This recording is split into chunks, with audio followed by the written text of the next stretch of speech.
You're an Ashley. You do the voice better, though. I'm an Ashley? You are absolutely an Ashley. Don't you agree? Yeah, you're right. I'm an Ashley.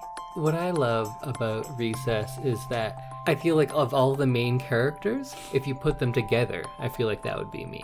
And I guess everyone's like a combination of all of them. Mm-hmm. But like I love sports like Vince. I love arts like, what's his name, Mikey. I feel like I'm a prankster like TJ. I get grumpy at people like Spinelli. I'm very academic like Gretchen. Oh. Not much Gus though, maybe. No. Because like so many shows and things like groupings, like the Ninja Turtles is like one of the best ones. Everyone's like one of them. Yeah. There's so many different things like where everyone has the same favorite character. Ninja Turtles is an exception. Like it's pretty much evenly split of who your Sex favorite in the Ninja Turtle. City.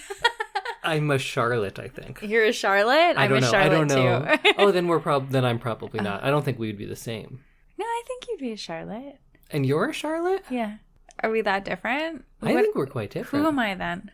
I don't know. I've never seen I've seen probably like an hour of Sex in the City total. Maybe I'm a Carrie. Is that who's that? The actor? Sarah Jessica Parker. All right. I actually don't know what the characters are like. Okay. You'd be the fanciest one. That's Charlotte. Oh, okay. Maybe then I'm not a Charlotte. I think you're a Miranda. I don't know who that is. I like the name though, and I like the soda. If we use this in our intro, we're going to get lots of Twitter responses about what you are and what I am. Perhaps, but I think our podcast presence is quite different from I think so. Because in the podcast, I feel like I kind of lead things a lot more. Mm-hmm. In real life, that's not the case. Oh, then you're a Samantha. Podcast Samantha. Wait, Samantha, like you? No. I'm confused now. Okay, never All right, mind. welcome to an episode of I Love This, You Should Too. My name is Indy Randhawa. If I were in Recess, I feel like I'm a combination of everyone. My favorite Ninja Turtle is Raphael. I think I'm do you say I'm a Samantha? Yeah. In what show is that? Sex in the City? Sex in the City. Then we can get into Scooby-Doo's later, but that's a whole nother thing. Whew. And with me is my lovely co-host Samantha. She's an Ashley in Recess for sure. Yeah. What else was there? Ninja Turtles. Who are you in a Ninja Turtle? I don't know Ninja Turtles. Do you have a favorite or you don't know? The green one? Well, they're all green. I don't know anything about Ninja Turtles. Oh, okay, we should get into that one day. Okay. You might be a Michelangelo. He's a party dude. Oh, yeah. You're a party dude. I do have a beer and a wine in front of me right now. That's true, just like Michelangelo. Yeah. Right? And in Sex and the City terms, you're a... Charlotte. I can neither confirm nor deny that. I don't know my Sex in the City. But we have a podcast. It's called I Love This, You Should Too. Is this it? This is the one. Oh! How this works is, because I don't think I've given a description in a while. No, I don't think anyone knows. We take turns bringing movies to the other person, something that perhaps they wouldn't normally watch, something that they've never seen, but something that the other really loves. And in the last episode, I brought forward a movie called A League of Their Own. I'd been watching baseball movies for the last 2 months, and I thought that A League of Their Own was my favorite one. And you know what? It is. We watch it again. It really holds up for me. So, as the name of the podcast suggests, A League of Their Own. I loved this. Did you? No, this is the worst movie I've ever seen. You lied! I do lie. It was awesome. I loved so it. Good. Oh, you loved it. Like, loved it, loved it? Loved it. Isn't it so great? It's such a sweet movie. I thank you for making me watch it. It was surprising to me that you hadn't seen this in the past, because it seems like you do like to watch a lot of sports movies with female casts, and there's not many out there. And I would say this is the best one, so I was shocked that you hadn't seen it. I love it. It's so good. Did I mention I love it? Me too. Aww. Podcast over. Bye, everyone. Bye. Oh, Samantha just slid our patented I Love This, You Should Too 3D printed box to... Yup. Verdict is yup. So, after all this time, did it stand up for you?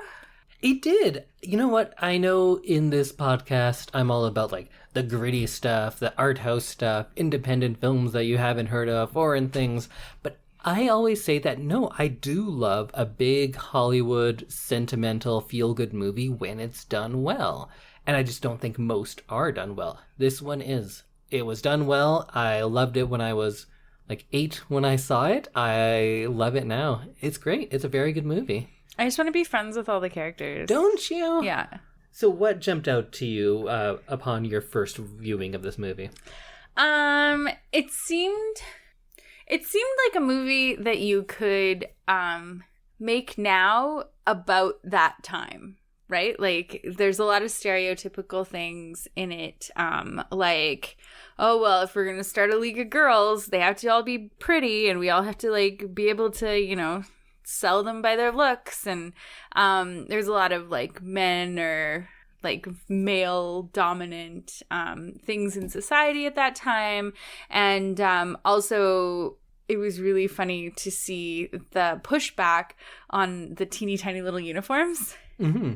And by that time, are you speaking of the 40s when it took place, or 92 when it was made? In the 40s. Right. They did a really good job of making it because it's not too stereotypical where you're like rolling your eyes and you're like annoyed with the kind of how far they push the stereotypes, but it also seems like a very accurate representation of the time.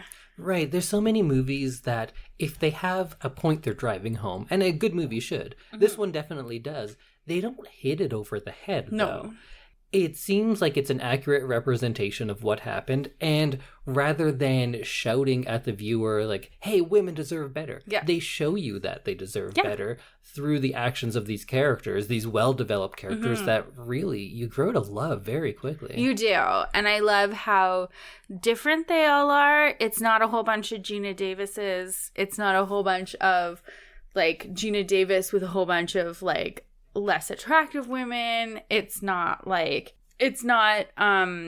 all or nothing. It's a lot of really amazing different looking women on this team. And I think definitely all of these characters are the highlight of the movie.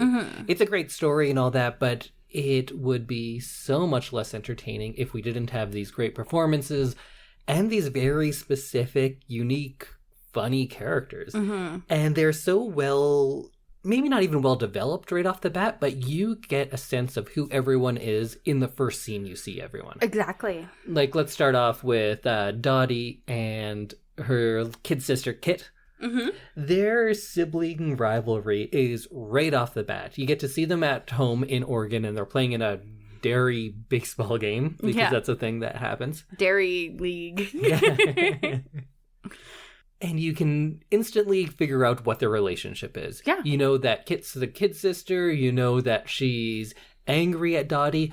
But Dottie doesn't have this kind of superiority thing. No, she wants what's best for Kit. She is such a good person, and she legitimately would do anything for Kit, which I love. I think that the beauty of their relationship is that Kit is very much rebellious and really falls into that little sister role, and then towards the end of the movie realizes that the only thing that Dottie ever wanted for her was to be happy and to, you know, feel special and happy. Definitely. Their relationship is, it's not that it's extremely unique for what you see in film, but it does seem different than the usual representations of this we get. You always have like a domineering older sibling and the young one who always wants to do better. But this has just a much sweeter, more subtle take on it, because in this case, we have the older sister who actually does want the younger to do better, is always trying to do that, but doesn't go so far out of her way. She doesn't put on a show about it. She just lives her life in that way. And I feel like that's something that could be said about so much of this movie, that they don't tell you, look at this great thing we're doing. It's just that's how people go about their business.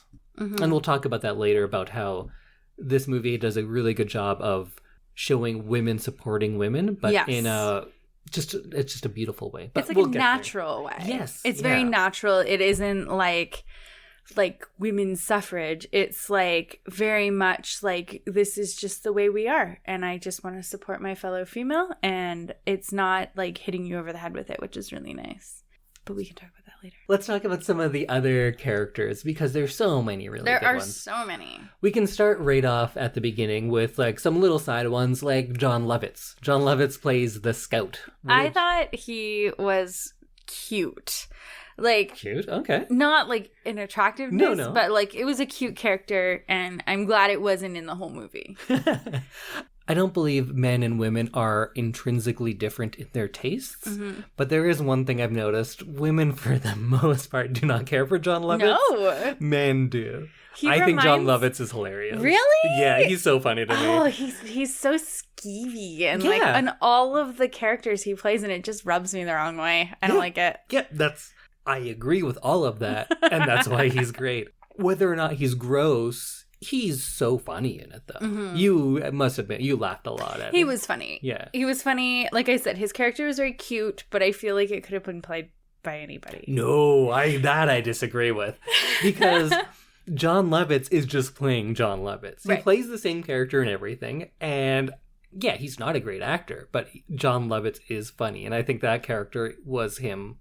It was just him being him. I think Danny DeVito was in talks to play that, and I could see that character being played by DeVito, but it wouldn't be what Lovitz brought to it. Okay, well, agree to disagree. John Lovitz is not my favorite actor. Well, he's not an actor, really. He's a comedian that just plays himself in movies. True, okay.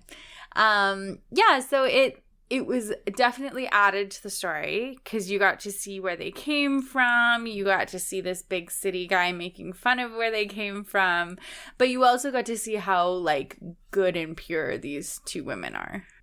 Do you like Kit as a person? Yes. But I think that she definitely has some character flaws that she ends up kind of working out as she grows throughout the movie. She seems like, I love Kit. I love the character.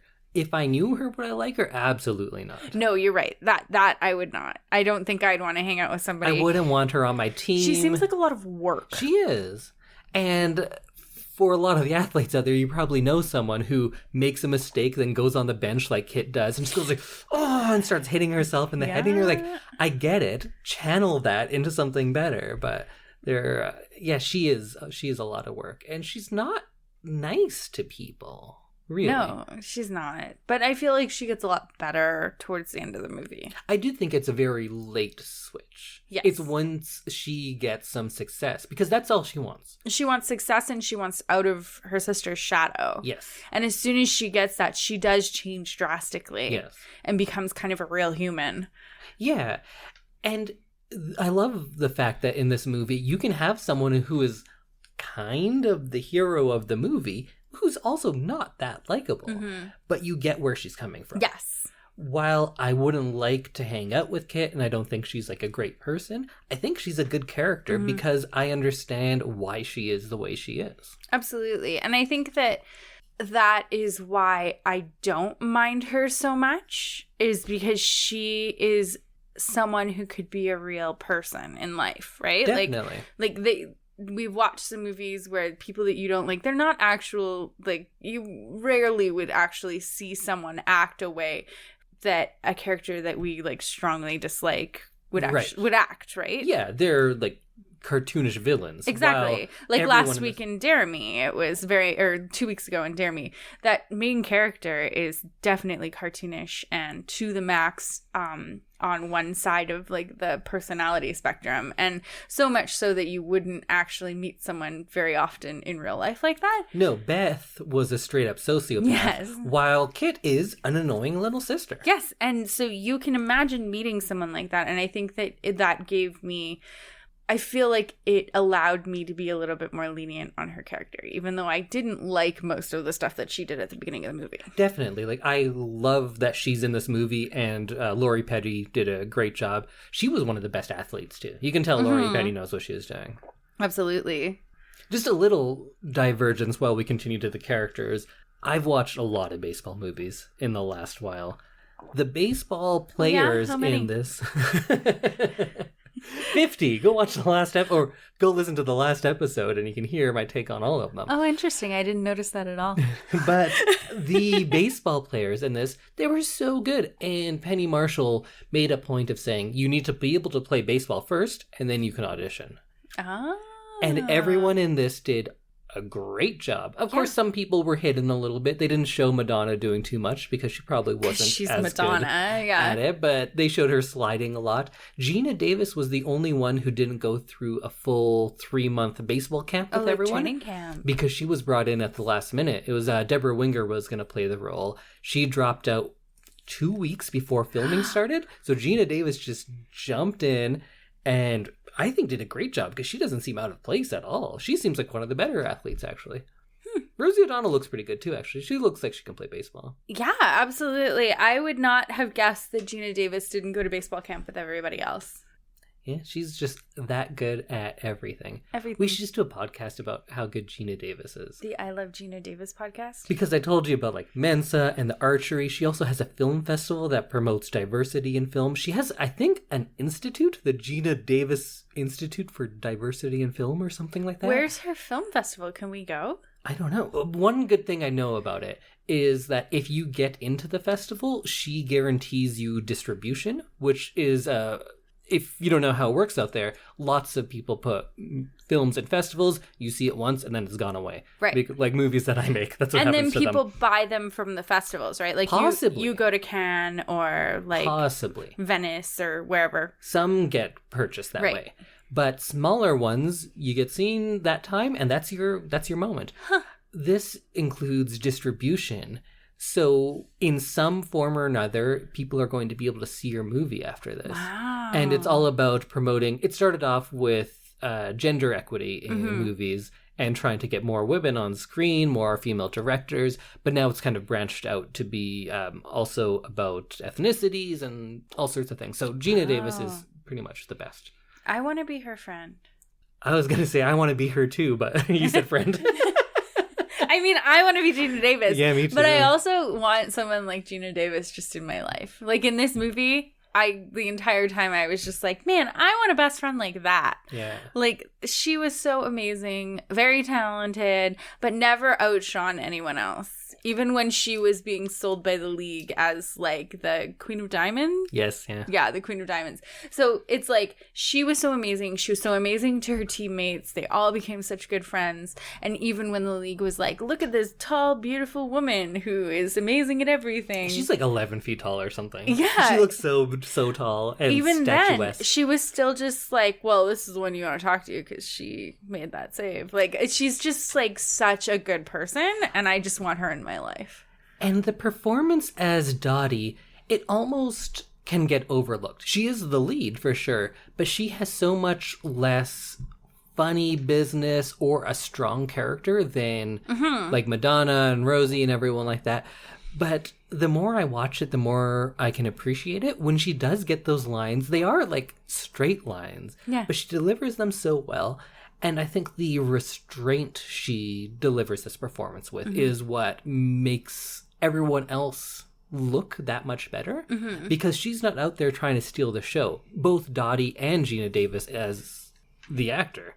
Both of them are very understated and doing their jobs and letting other people shine where they can, And but just also unintentionally, carrying the movie, but slowly, subtly, just being a workhorse. Both Dottie and Geena Davis are kind of the same in that. And they kind of shine in their own way, but you can tell that they're letting Rosie O'Donnell and Madonna and like all of the people in this cast that you know, like Tom Hanks and everybody, like, they're letting them shine.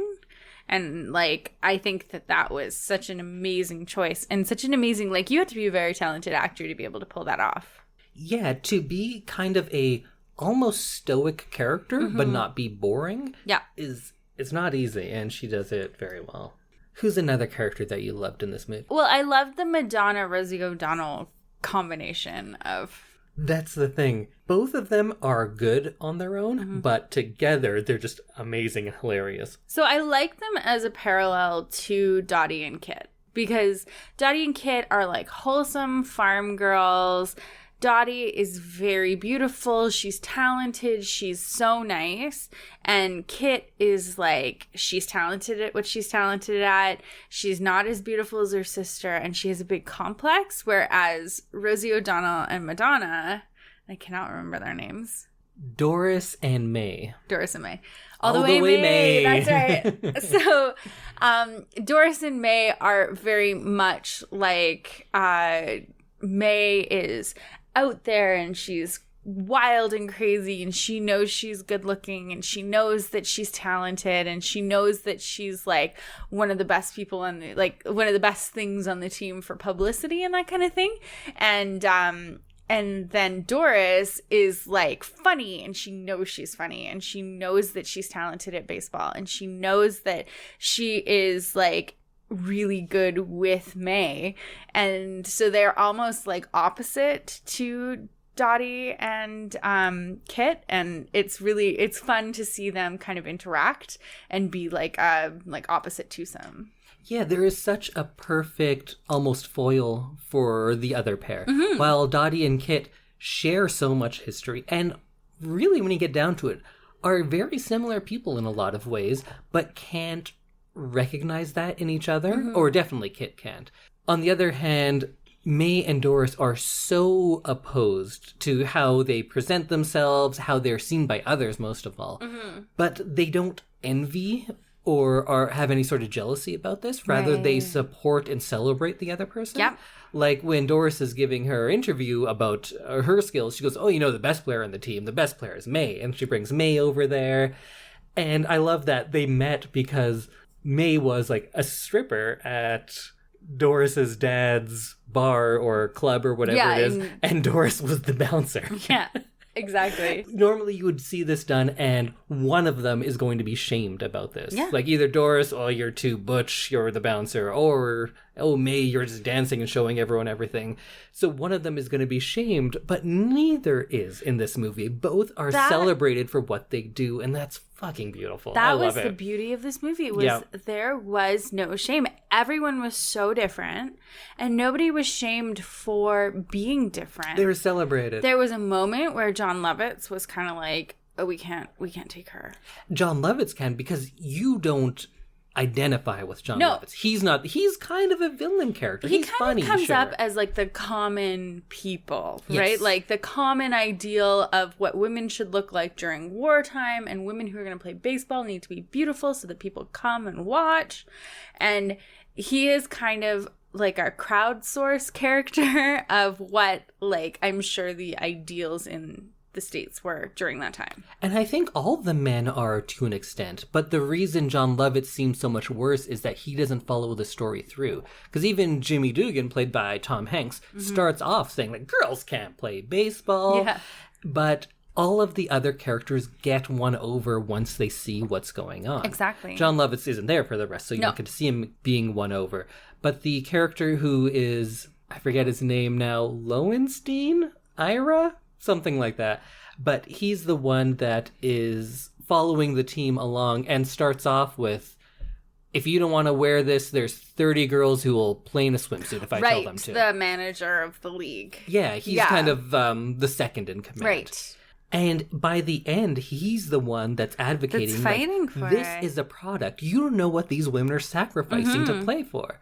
And so he's the one that's followed it and changes along with it, as is the case with Jimmy Dugan. Absolutely. So all of the male characters are kind of those outsiders who start off with like some sort of preconceived notion, whether that this is just a stunt, whether they're not real players, or that it's just second rate. They have some sort of preconceived notion, and they are changed not just automatically, but it takes the course of a whole season, or at least these 2 hours that we see the movie, for them to come to those realizations. Yeah. And that's a good, nice little touch.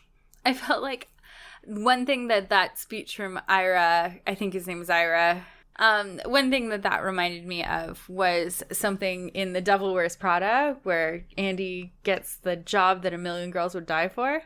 And that's a very common thing in sports, when like looks are a thing. So like in cheerleading and being like a sideline cheerleader for football, that's something that you hear a lot, is that like, well, if you're not willing to put in the work and change yourself and force yourself into this mold, there's 50 other girls out there who we can bring in and who are willing to do absolutely whatever they want to, like, whatever we want them to do to be that ideal. And I think that that is slowly changing in sports, but I think that that is something that is still so common. Yeah, because in so many of these leagues, there are so many people who want this job, and ownership or management doesn't feel like they owe players anything. No. Players are treated like commodities. You do what we want, you show up in what we want you to wear, and you do your job, or else we're going to replace you with the 70,000 other people who want to be a pro whatever. And David Strathairn does play Ira Lowenstein. Ira Lowenstein. We did have the name right. That's right. I'm glad it is, because that name, if I had guessed it wrong, it would sound very racist. Like, extremely. You say Lowenstein for any Jewish character, and but it Ira. actually was. Yeah. Those two names together, you're like, well, I'm assuming he's a Jewish person. So. Yeah, so I'm glad I got that one right. What about Tom Hanks as Jimmy Dugan? I loved his character arc, like overall, like stepping back and looking at how he kind of grows throughout the movie is really awesome, but also he's a little unbelievable because they're on the bus and he's drunk and he's drinking, and then all of a sudden Dottie offers him a Coke and now he doesn't drink anymore.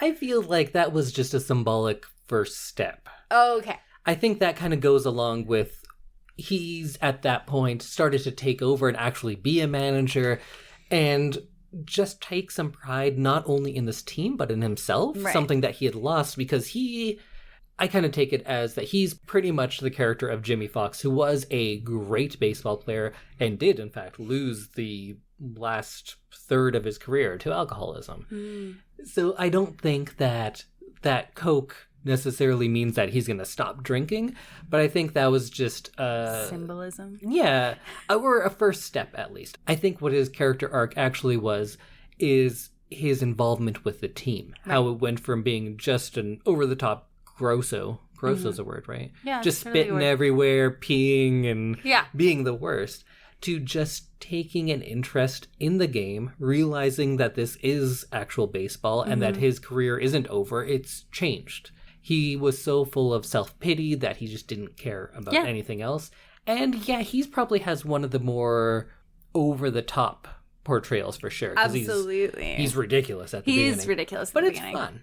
So I loved him once he became a coach. It reminded me a lot because he's frustrated by his team. He really cares. He wants to like help them in the way that they know. So he sees that they go to church, so they do a prayer, or like, and he's clearly not like a practicing Catholic at that point, because he says we're gonna have all the balls or something. Like, it's just really funny, something you'd never probably say in a prayer. But I identified with him a lot as a coach, because I'm like, we all have this, because you also show up drunk to practice all the time. No, please don't ever say that again. No, but like, we all have those moments where we're so frustrated with our athletes and we care so much, and there's just like that heart behind it when he actually smartens up and realizes that this is actually something that he can do that is productive. I think the perfect example of that was, you have of course, the iconic scene, the "there's no crying in baseball" scene, where he yells at her, and that scene is so funny. Of course, that line is great, but I love when the umpire comes over and he's like, "She's crying, sir." Like, he's like telling the umpire, like, "Help me out here." And he eventually gets thrown out for telling the ump that he looks like a penis with a little hat on. Right. And all of the players cheer that he's thrown out. And it's because, I forget the character's name, but it's Stillwell's mom.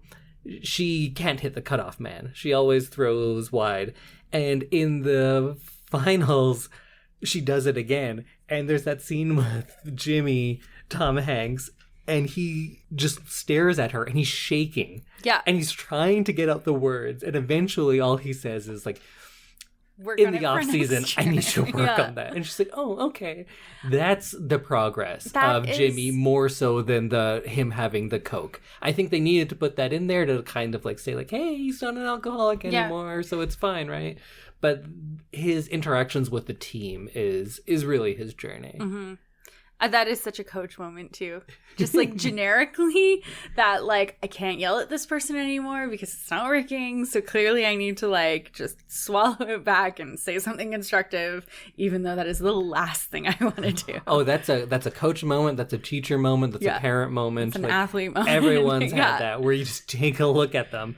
I've directed plays and movies where I did Exactly. that too. Yeah. No, that is such a human moment. And I love Tom Hanks's character because he is so human in so many ways throughout this movie. And he really has like a human growth story. And I love all of those moments where he like really shines as an actor. And this came at a really interesting point for Tom Hanks because now we know him as like America's dad. He's just the actor. He's a wholesome guy. Yeah. And he's successful. Whatever he does is going to be good. Mm-hmm. He had come off like a couple of bombs at this point. This was like really? not too far after like Joe versus the Volcano, which I actually kind of probably liked. But I don't know that movie. it's weird. He thinks he has a brain cloud, so he goes to sacrifice himself to a volcano. Meg Ryan's in it.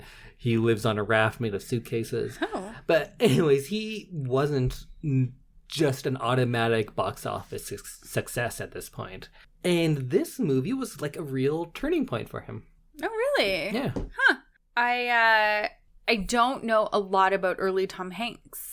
I guess nowadays that is early Tom Hanks. I think that is middle Tom Hanks. I guess think because he was very young when he started acting, right? I think of like Family Ties and Bosom Buddies as early Tom Hanks. Was he like a teenager in those? No. He's just been... So he's just aged really here's a well. little side note. There was a show where Tom Hanks and his friend pretend to be women to live in an apartment building, but then they also come in and be their male versions who they say are like cousins of their female versions, so Right. they can hit on the girls. That was a TV show that existed. That is It's called Bosom Buddies because for they have another bosoms. time. That sounds like it's from another time. Yeah. I'm interested to see an episode of that. But Was he in a Dungeons and Dragons movie? That can't be real, right? I have no idea. There's no way Tom Hanks could ever have been in a really bad Dungeons and Dragons movie, right? I seem to remember that was a thing. Someone out there is going to be like, yeah, I saw it. It was the worst. I don't know. Mazes and Monsters, 1982. Wow. I didn't realize Dungeons and Dragons has like been multi-generational. Oh, yeah. It was, I think it peaked in the 80s, didn't it? I don't know. I guess that's why it's in Stranger Things. Yeah, there you go. Yeah. I remember I worked at like a collectibles shop and people would come in and go like, oh, do you have any Dungeons and Dragons stuff? And I'd be like, oh, sorry, we don't, but you might want to check 1986. Is that what you said? Snap, son. No, I cannot imagine you doing that. I did, in fact, say like you might want to check 1986 though. I don't know why I thought that it was like new. Dungeons and Dragons? Like we have friends who play it. Do we? We do. Who? Like, Well, we don't need to get into that. I don't know anyone who plays it. yeah, you do. I didn't know that about them, and I'm going to reevaluate my friendship. I kid. It's fun. Imagination. Dungeons. Whatever. 7-hour quests. But yeah, no, I totally thought it was newer than it actually is. I always associated it with being an 80s thing. Oh, see, I didn't, even though I've seen Stranger Things and I know that it's in that. So, Well, let's go back to the early 90s, at least, or the 40s. What about the relationship between Dottie and Jimmy? I really liked their relationship because in this kind of movie, or like in movies that are kind of comedies, there's always like a love interest. Yes. And I think that they did such a good job of respecting boundaries because Dottie is married right from the beginning of the movie. And so you know that. And Dottie and Jimmy have this like relationship that is so pure and like friendly. And like there is no ounce of like Jimmy wanting Dottie. Absolutely. If there had been a romantic story in this movie, it would have ruined so much. Exactly. Because the relationships that this movie is based on and where it shines are the relationships between the other women, specifically the sisters, but still amongst the team. And there's kind of a mentor-mentee thing with Jimmy a little bit, but it's less that and more just like a mutual respect. Exactly. I was going to say there's such a strong story of respect here because Dottie coaches the team until Jimmy sobers up and figures out what's going on. And she does such a good job. And there's that scene where they're doing all the nose signals and like the... the signals, I don't know what to... It's just signals. They're telling Marla whether or not to swing away or bunt. Right. Okay, so you see them doing all these signals and they're doing clearly like not, I know nothing about baseball, so clearly not knowing these signals, you can clearly see that they're doing different things and Marla's getting confused and like isn't quite sure who to listen to. And this is like the start where Jimmy really starts to care because he is all of a sudden very invested in what Marla's going to do at the plate to win the game or not win the game. And it's very awesome to see that he actually respects what Dottie is saying. And then at the like later in the movie, he starts to kind of call on her as almost like an assistant coach, which is really nice because he acknowledges that she has knowledge. Yeah, at the beginning, it's Dottie's pressure that turns Jimmy. And it's Jimmy's respect that brings Dottie back in for that final game. Do you want to hear something terrible? Yes. So they did shoot a scene where Dottie and Jimmy kiss. What? Yeah. That would have ruined the movie. And they tested it, and everyone's like, that ruins the movie, and they cut it. And they were right to cut it. Good. I would have been, if this was the exact same movie so angry with that scene, I'd be like, this is such a great movie, except for... the love story. Yeah. Dottie wouldn't do that.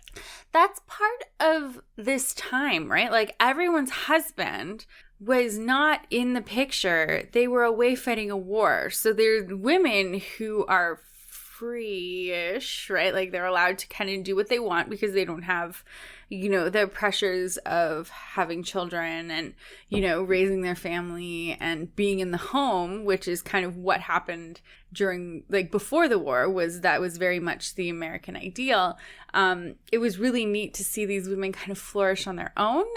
But there was always this looming presence of the husbands, which was really nice to see that they respected that. Yeah, the relationship Dottie has with her husband, it never felt to me like she was someone who was oppressed in a way. Like, of course, there's the societal stuff, but this movie, I think I saw when I was like 8, but I had ideas of what feminism was as an 8-year-old. And I thought at the time is just that, like, yeah, women don't have to cook and clean. They should be out working. Yeah.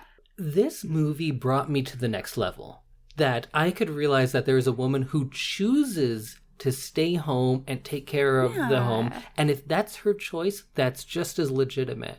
And as a little kid, this was a real... Geena Davis did a lot for me as a little kid. Apparently. She, it's hard to overstate. Between, like, watching Thelma and Louise, which I shouldn't do as a little kid, but either way, I learned so much from that. She was in Beetlejuice, which I loved, and this.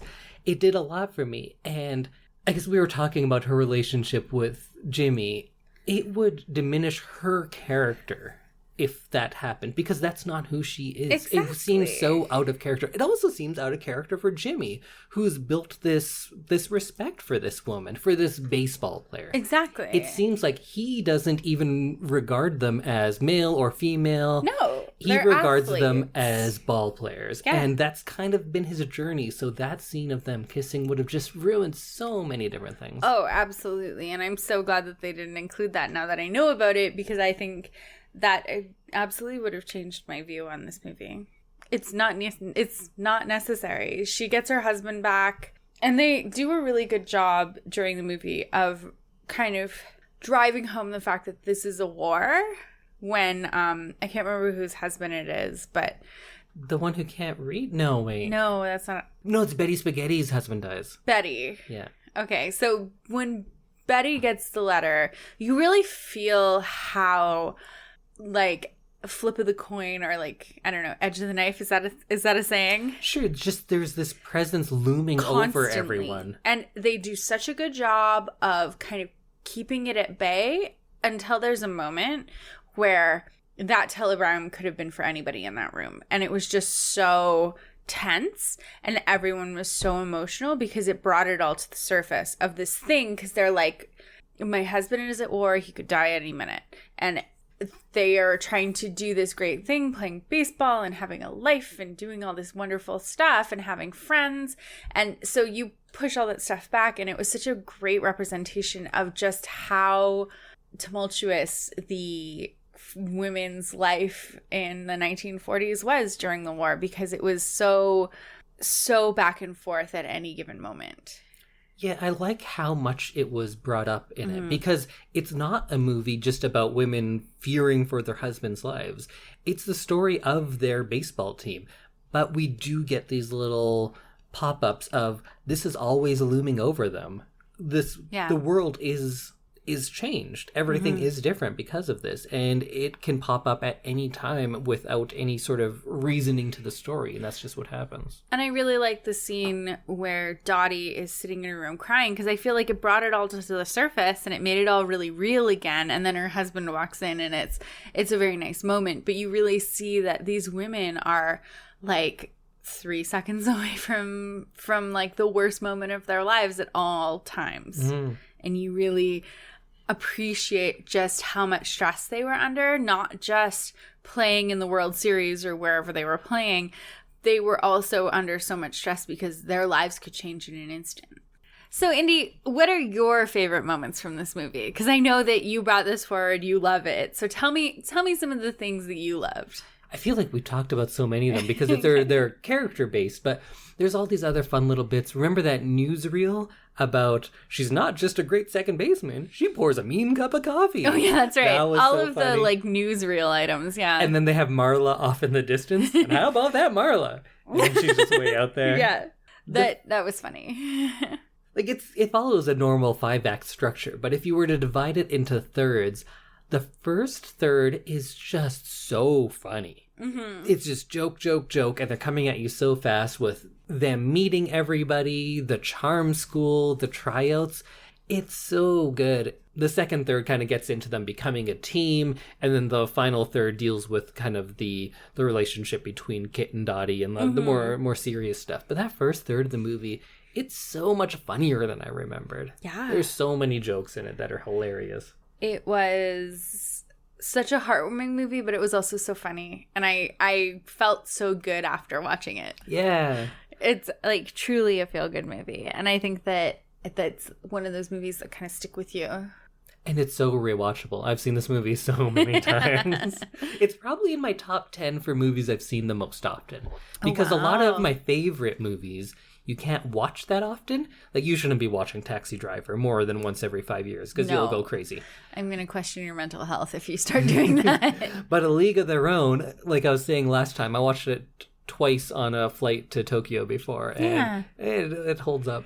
It's so nice. And it's like, I love the backstory. I know you said that there's some backstory that could have been cut just to shorten the movie.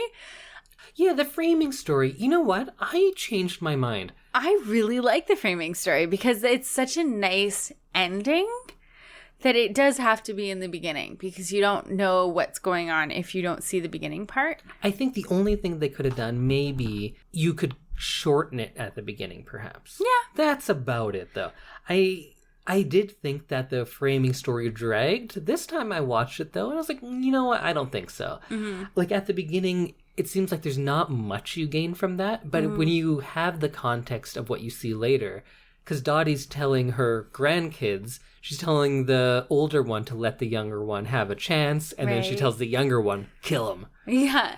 And once you know the relationship that she had with her little sister, it makes so much more sense. Absolutely. And that's kind of her life lesson that she learned was let your younger sibling have a chance. And that's kind of what she lived by. So it's so nice to see that reflected in that beginning story, and then also I cried when they were all at the museum At the end? at the Hall of Fame. Yeah. Oh, yeah. Oh, that was God, yeah. That was like, oh, and then hearing them sing, and I was just like, yeah, okay, I'm done. Yeah, or when Stillwell said his mom died. Yes, that's when I started. Yeah. That was... Or when Jimmy's sign is up there and then he had passed away just a year earlier.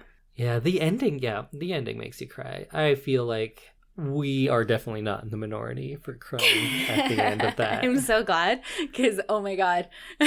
But it wasn't like a bad cry. It wasn't like heartbreak cry. It was like, that was such a wonderful movie and I love it so much, and like I just want everyone to be happy and safe. Like, and that all of these people are kind of getting some recognition that they hadn't had at this point. Apparently still to this day at Cooperstown, that's one of the most requested, like, oh, where is the section on this? Oh, that's about so the women in great, baseball. because this is based on a true story. Yeah, so this league did exist for 12 years.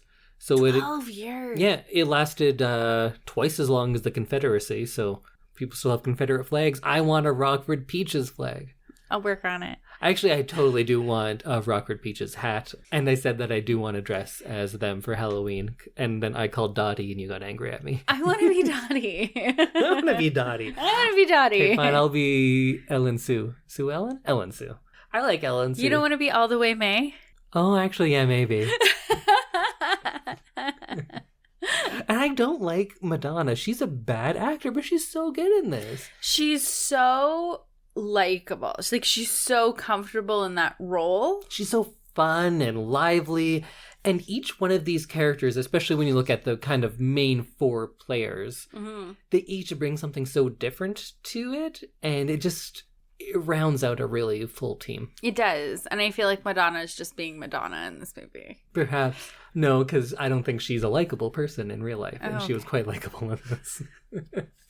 Another little fun thing is that they would always have all these unpaid extras to be in the stands. Yeah. And if you've ever worked on a movie or been in one in any way, it takes hours and hours of just like sitting around. So there's all these people in the stands. So people would come out and kind of entertain them. Tom Hanks would do puppet shows. Rosie O'Donnell did stand-up. Madonna refused to talk to anyone. Of course she did. They're like, will you sing a song? And she said, nope, fuck you. So then Rosie started singing Madonna songs, like as a joke. And Madonna said, never do that again. And then you know what Rosie did? Sang another one. Yes! That's my favorite. Madonna went out of her way to like talk about, I can't remember what town in Indiana it was filmed in, but to say like, oh, this town's the worst. They're terrible people. And yeah, it's just Madonna being Madonna. Huh. But either way, let's not talk about that because this movie was so fun and joyous. What about the casting of all the older versions of them? Wasn't it amazing? So good. How? There was only a couple of them that I didn't recognize. You can tell exactly who it is. But it's like 90% of them you could tell exactly who it is. It was remarkable. When I was a kid, I assumed it was old age makeup. That's exactly what I was thinking while we were watching. I'm like, is this just Geena Davis and like her sister, like old aged? No, there are different actors. Laurie Petty, who's Kit, and Geena Davis did dub the voices. Oh, okay. So that adds to it a bit. But it was the mannerisms. Yeah. It was the mannerisms and the way that they like said words and like moved while they were like acting. It was so incredible. I totally thought that at least the lead two were just old aged. And even Doris, Rosie O'Donnell, and May, Madonna. Yeah. Rosie O'Donnell, I said. Rosie O'Donnell? Rosie O'Donnell. The two of them, too, a bit further away, but still, you could instantly tell who it was. It's the mannerisms. Like, those were some incredible older actors. And Sue Ellen, that one, I'd have to look into it, but it really seems like it's just the same person in old age makeup. Absolutely. And it didn't even seem like great old age makeup. It seems like, no, that's just her, right? Yeah, just with some gray hair and like a sweatshirt. A lot of the other people, the non-speaking people who were playing baseball in the end of the framing story and over the credits are the actual players. Really? Because in 88, when they opened this Hall of Fame thing, that was a real thing that happened in 1988. Yes. So those were real players from the league. That's just like video of them playing? Yeah. That's so cool. Yeah. The song that they sing, that was a real song that was written by that person or the person that they're based on. For the most part, it's a true story. Wow. Yeah. They did a TV show based on it the year after. It did not do well. I think they made 6 episodes, 2 aired. But what I learned just yesterday is they're making a TV show right now. Based on this? A League of Their Own. It's going to be an Amazon original. It has one of the women from Broad City and I think the woman who plays Janet in The Good Place. Oh my are God. the 2 leads. Yes. And I don't... Is Janet playing Geena Davis? I don't think it's the actual same characters, but I think it's just of... Based. Yeah, it's still going to be called A League of Their Own. It's still the Rockford Peaches, which... Because those are... that was the real team name. Yeah. But it might be different characters. But we'll see. We'll see when it comes out. Huh. I'm excited for that all of a sudden, because I love Janet. I love her, but I'm not excited when something that I love gets remade. Yeah, that's fair. I'm hesitant. I'll watch it. I'll definitely watch it. In that ridiculously long episode I did about the 50 baseball movies I watched, although I did trim it down by 50% because it was 2 hours and I got it down to 1. Oh, good. Okay. Yeah. I talked about how almost all baseball movies fall in one of like 5 or 6 categories. Mm-hmm. And I think the brilliance of A League of Their Own is that it takes from all of them and makes like one super movie. Right. There are so many of the baseball movies that have some sort of childhood wish fulfillment, that a kid amazingly gets to the major leagues or something. And we have a bit of that because Kit is almost that person. Yes. She wants a life outside of the farm. She wants to play baseball. And then when you see her finally walk through those doors and see the big stadium in front of her, you get that part too. You get this childlike character who's living out her dreams. Yes. Kind of like you do in Rookie of the Year and Little Big League, things like that. You also have the idea of the natural or the phenom. There's so many movies where there's one player, like in The Scout or in The Natural or The Phenom, actually they were just called that, where there's one player that has kind of amazing abilities and is so much better than everyone, and you follow their story. And then we get that with Geena Davis because she doesn't have the drive in a lot of ways like the other characters do. She doesn't want it like Kit does. Right. It's not to say that she's disinterested, but it means less to her. Yeah. But she has these natural abilities that make her the best, and she knows it. And so we get that story through her as well.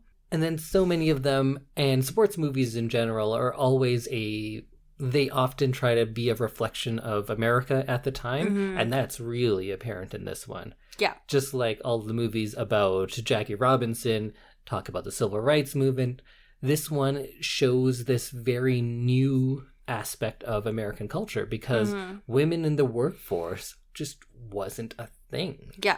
And to have that ushered in such a fun way to show the excitement of that, but also what's holding them back. Yeah. In this movie, it comes through really well, so it does that as well. I love that because you really see Dottie struggling with that because she says, oh no, I'm not going to come back and play. I'm just going to go home with my husband because he's home from the war now. And then she ends up coming back and playing in the playoffs or in the World Series. But she's struggling very much with do I just settle down and have kids now? Yeah, I'll get back to what I was saying in a bit, but one thing that did kind of bother me is, so she chose family, and that's a legitimate choice. That's what she wanted. But then at the end, she's at the Hall of Fame alone, and Kit comes up with her whole family supporting her. Yeah. And it made me kind of sad for Dottie that she was the one that chose family, and it seems like she's the one that's alone. Yeah. Well, you see her daughter at the beginning. Yeah, but her daughter's kind of a dick to her. Very much so. Like, oh, we just need you out of the room. And like the 2 kids downstairs don't really seem to care about their grandma. Like, yeah. She's going to the Hall of Fame. That's fucking huge. If you were in the Hall of Fame, I'd bring my whole family. Thank you. Me too. But so we have like 80 people between us. That was the one thing where like I loved the aspect of the movie showing that Dottie chooses family, and that's just as legitimate of a choice as Kit saying, I'm going to choose to play baseball because that's what's there for me. And I'm going to get a job here and I'm going to live here. But then at the end, I would have loved to have seen Kit being the one of like, yeah, maybe she doesn't have the family, but she like traveled the world, she played baseball, she lived her dream. And then Dottie would be the one that has her family with her because those are the things that were important to them. But Dottie's alone, and I wonder like if that's just an unintentional thing for how the plot works, or if that's saying like, well, yeah, she chose family over this, and that was the wrong choice. Oh, that doesn't and make that me makes feel me good. Yeah, exactly, that right? makes me feel bad about this movie then. Yeah, I just wish Dottie had people there with her like everyone else did, or like Kit did. All right, well, the other things that I think so many baseball movies have is there's so many of them that are nostalgic. Baseball has a lot of more nostalgia to its movies, and this one definitely has that because it's in the 40s. We get to see all the period stuff, all the costuming. Costuming was so good in this movie. Oh, so good. And not over the top. Yeah, it seems if you look at pictures of the team, I think it's just absolutely accurate of what they were. And then the last, maybe my favorite type of baseball movie is the ragtag bunch that bands together and then they're successful. And this is definitely one of those too, because you have people coming from all walks of life. None of them are just like baseball players, but they all manage to find the best in each other, to contribute what they can to the team, and then they make this really successful team. And on top of that, you also have the level of just that they're women and they don't have a lot of other options because of how the world was working. Yeah. But yeah, this movie takes from like those 6 really good baseball movie devices and combines them all into one, I dare say, the best baseball movie of all time. I haven't seen 50 baseball movies, but I agree in your ratings. Sugar might be like a better movie in some ways, but this is more baseball than the other ones that were better, perhaps films in a lot of ways. You know what? It's the best baseball movie. I agree. Well, I think we're getting to the end of it. Let's talk about the ending. Not the ending in the framing story, but it's Game 7, World Series. This we get to see in so many baseball movies, and it's almost always done in the exact same way. It's pitcher versus hitter. The hitter hits one foul ball really far one way, then they hit it the other way, and then finally they're going to hit the home run or they're going to strike out, depending on who we're following through the movie. Whoever the hero is. This one, very different. So you have a catcher and a pitcher, but also, who are we cheering for? Nobody. I mean, the Peaches, because we've been following them the whole movie, but also we love Kit at this point in the movie. Do we? I did. I don't know that I did. I mean, I love Dottie a little bit more, but I still wanted Kit, like, to be successful and to feel validated. Yes, that's what I wanted, but also I feel like a lot of my cheering for Kit was because that's what Dottie wants too. Dottie wants Kit to be successful. Yes. There's one big debate. When Kit runs over Dottie, Dottie drops the ball. Kit wins the game for the Racine Bells. Did Dottie drop the ball on purpose? I think so. You think so? Why? So I think it could be either way, honestly. Well, of course, but... I think that she dropped the ball so that her sister could have that moment, because I feel like their feud would have just kept going on had Dottie won the World Series. I also think that she hits the ground in such a way that, yeah, a ball probably would fly out of your hand because you can really see it, like, just leave her fingers in such a way that she's clearly just lost control of holding onto the ball. So I don't know. I would really like it to be that she's just letting it go and, you know. You'd prefer if Dottie did it on purpose? Yeah, because... But then Dottie's letting down her team. But I think she loves her sister more than she loves her team. That's very true. But then also that would make Dottie seem like an asshole because Dottie comes back for Game 7. She hasn't played the previous 6 games. She comes in, gets a spot right away, and then throws the game. That's not a story for a person like Dottie. I mean, I also like the story of them just playing a good game of baseball, and that's how it washed out, right? Like, for many years, I always thought that Dottie dropped the ball on purpose to give her sister this victory because she cares more about her sister than even herself. I don't think I think that anymore. Okay. Because right before that, she does go to Ellen Sue and say, like, you got to throw her the high heat. She can't lay off him. She can't hit him. So she's giving Ellen Sue tips on how to get her out. Mm-hmm. So I feel like she is doing her best. And I think what sums it up best is at the end, when Kit's almost apologizing, Dottie says, "You wanted it more than me." Mm-hmm. And I think that's what it is. Yeah. I think Dottie is, of course, a better player. Yeah. She's the best player. Yeah. But Kit does want it more. Yeah. Dottie doesn't really want this life. No. She's great at it, but it's not, she doesn't have the passion that Kit has. Absolutely. And when you see Kit running down the third base line, she wants it so much. Yeah. You never really get that from Dottie. No. Although it's a character I love, that's not her love. Her love isn't baseball. Right. So I think Kit just wanted it more. Yeah. I think Dottie just wanted to do something with her sister. Yeah. Yeah, well, she, right at the beginning, only joins the league because Kit wants to go. Mm-hmm. She's very self-sacrificing in a lot of ways. And at the end, what I really loved was Dottie was so proud. Mm-hmm. She was so proud of Kit, and that was really amazing.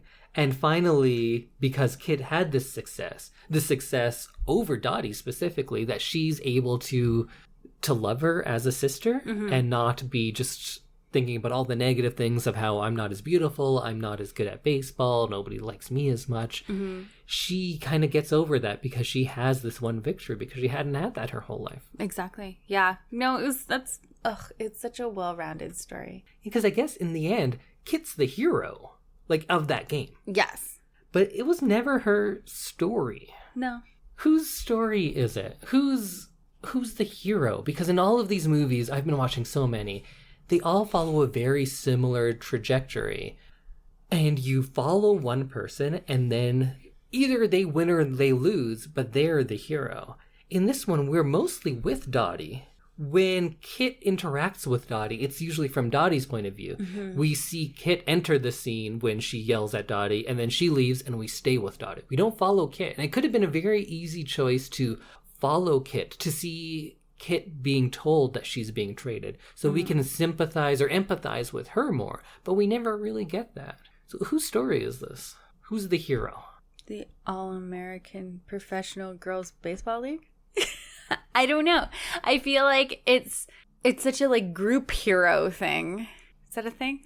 Yeah, and I think that's exactly how I feel too. If I may soliloquize. Do you soliloquize? Soliloquy. What is the... Present a soliloquy? Yeah. Summarize. Or give my thesis on this movie, perhaps. Give me your thesis. I think more than it's a story of Dottie or even Dottie and Kit, it's a story about sisterhood. Of course, the one that we see the most is between Dottie and Kit, because they're the literal sisters of it. But this movie is about the sisterhood of these players coming together to do something that had never been done before. Mm-hmm. And the sisterhood that you can find from athletics, and we get that in some movies as well. Like Bang the Drum Slowly has this kind of fraternal love between all these men. But this one is able to kind of present that in so much of a more all-encompassing way, because this is the first time that women had been able to do this. Because all of these women are being pioneers and breaking ground together. Mm-hmm. And like what we were talking about before, this acceptance that they all have of each other. It seems like an extension of this sisterhood and the ideals of athletics and sport. Because we get all these sports movies, and I always tell people that even if you don't like sports, there are good sports movies, because at their best, they're a microcosm of the human condition, of a specific thing that they're talking about. Or a specific time, like this one. Yeah. And I think this one is, like, without being too grandiose about it, it's about women. Yeah. And it's about women supporting each other. And I love how in this movie they don't have to draw attention to it. It's not like in the Avengers movie where all the women pose together and like, hey, we're women, and the music rises and everything like that. Yeah. In this movie, it's just what they do. This is how they live their lives. Like early on in the movie, it's set up when John Lovitz's character doesn't want to take Marla because of how she looks. Mm-hmm. And the first thing both Dottie and Kit do is they just sit down. Mm-hmm. And they say, we're not going anywhere without her. And it starts there, but it keeps going on. You get this accepting group that has no judgment over each other. The one scene which I really loved, which was just heartbreaking, where it's Anne Cusack's character who can't find her name, Shirley Baker, because she can't read. Yes. There's no snarky comments from anyone. You just have the one character who, I forget her name, but she was in Mad About You. She plays Helena's sister. Right. She comes and just helps her. And then we get to see... She says, tell me your name. Yeah. Let's look. And then we get like a little joke on it later. Not a joke at her expense, but a joke about her learning.